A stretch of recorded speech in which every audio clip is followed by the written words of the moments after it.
Hello दोस्तों, स्वागत है आपका अपने YouTube channel Manish class 10 study में। आज हम बताने वाला हूं क्लास 10 का हिंदी चैप्टर 5। इस चैप्टर का नाम है या दंतुरित मुस्कान। इस चैप्टर के हम सारे क्वेश्चन आंसर को बताने वाला हूं।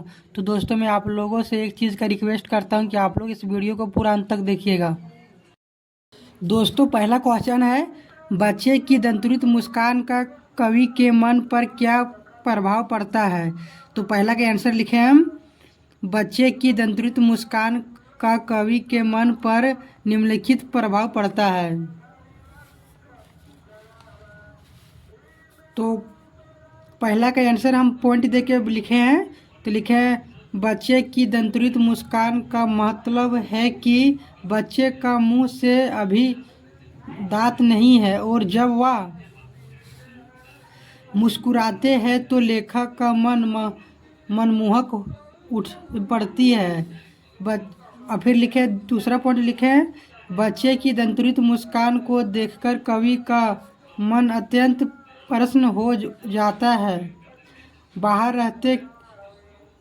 रहने के कारण वह शिशु को पहली बार देखता है।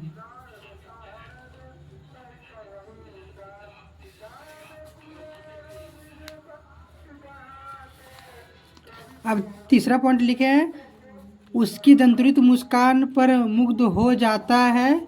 इससे कवि के मन की सारी निराशा और उदासी दूर हो जाती है। दोस्तों, हम इसे लिखे हैं, ज़्यादा लंबा लंबा करके नहीं लिखे, शॉर्ट में लिखे। आप लोग इसे आसानी से याद कर लीजिएगा और इसे आप लोग समझ कर और चाहेंगे कि हम ये पहला ये आंसर इतना है, 3 पॉइंट है, इसे आप लोग मतलब 5 पॉइंट 6 पॉइंट भी बढ़ा के लिख सकते हैं जब कहानी अच्छा से पढ़ लिए होंगे। तो अब दूसरा क्वेश्चन को बताते हैं। तो दूसरा क्वेश्चन है,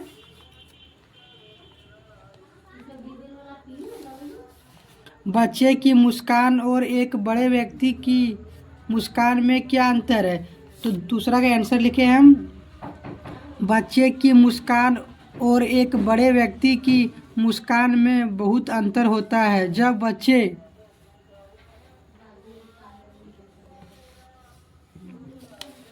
मुस्कुराते हैं तो उसके अंदर किसी भी प्रकार का बनावटीपन या दिखावे की मुस्कान नहीं होती। बच्चे की मुस्कान अत्यंत सरल, भोली, कोमल होती है, जबकि एक बड़े व्यक्ति की मुस्कान दिखावे की मुस्कान होती है।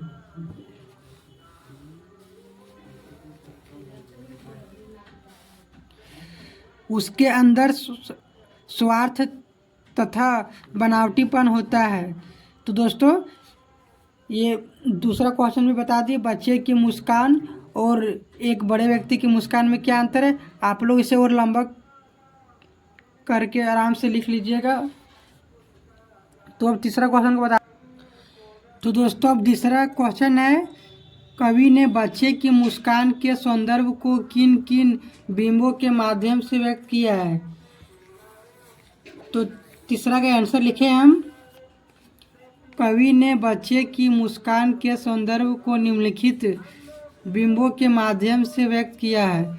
तो इसे भी हम पॉइंट के रूप में लिखे हैं। दोस्तों, अगर आप लोग हिंदी में कोई भी क्वेश्चन के पॉइंट के रूप में लिखिएगा ना तो ज़्यादा नंबर मिलेगा। तो पहला पॉइंट है, कवि को लगता है कि कमल तालाब छोड़कर इसकी झोपड़ी में खिल गए हैं। और दूसरा पॉइंट लिखे हैं, बांस या बबूल से शेफालिका के फूल झरने लगे हो। और तीसरा पॉइंट लिखे हैं, बच्चे की मुस्कान इतनी मधुर होती है कि मृतक में भी प्राण डाल देती है। चौथा पॉइंट है, पत्थर पिघलकर जल के रूप में बदल गया हो। अब दोस्तों, चौथा क्वेश्चन है, भाव स्पष्ट कीजिए। भाव स्पष्ट कीजिए। तो चौथा के का आंसर है, का क्वेश्चन है, छोड़कर तालाब मेरी झोपड़ी में खिल रहे जलजात। तो चौथा के का आंसर लिखे हम, कवि ने धूल मिट्टी से खेलते हुए बच्चे की उसकी निर्छल मुस्कान को कमल के फूल के समान बताया है। कवि का मन बालक को छोड़कर को देखकर प्रश्न हो जाता है। कवि कहते हैं कि ऐसा लगता है जैसा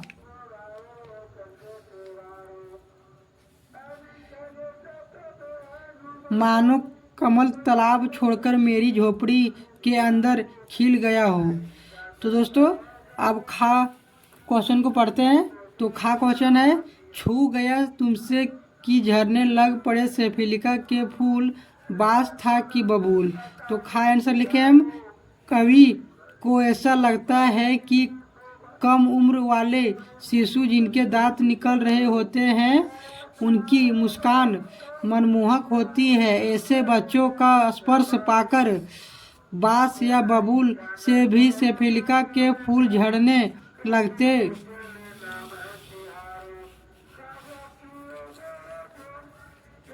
हैं। अर्थात कठोर हृदय वाला व्यक्ति भी नर्म हो जाता है और बच्चे को देखकर वह भी मुस्कुराने लगता है।